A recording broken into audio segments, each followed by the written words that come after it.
ఇష్టం వచ్చినట్టుగా మాట్లాడటం. భారతమ్మ వద్దన్నారంట, జగనానికి అందుకు వెళ్ళలేదంట.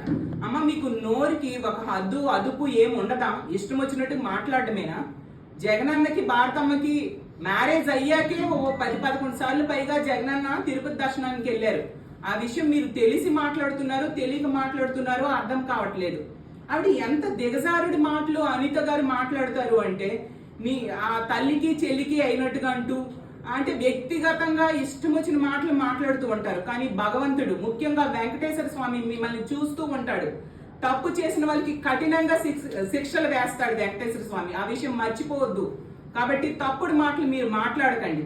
అసలు భారతమ్మ ఎంత భక్తి భావంతో ఉన్న వ్యక్తి అంటే, తన ఇంటి పక్కే ఒక గోశాలని ఏర్పాటు చేసి ఆ గోవుల సంరక్షణ భారతమ్మ ఆధ్వర్యంలో జరుగుతూ ఉంటది. అంతగా ఆవిడికి దేవుడన్నా, అలాగే ఒక గోవులు ఇలాంటి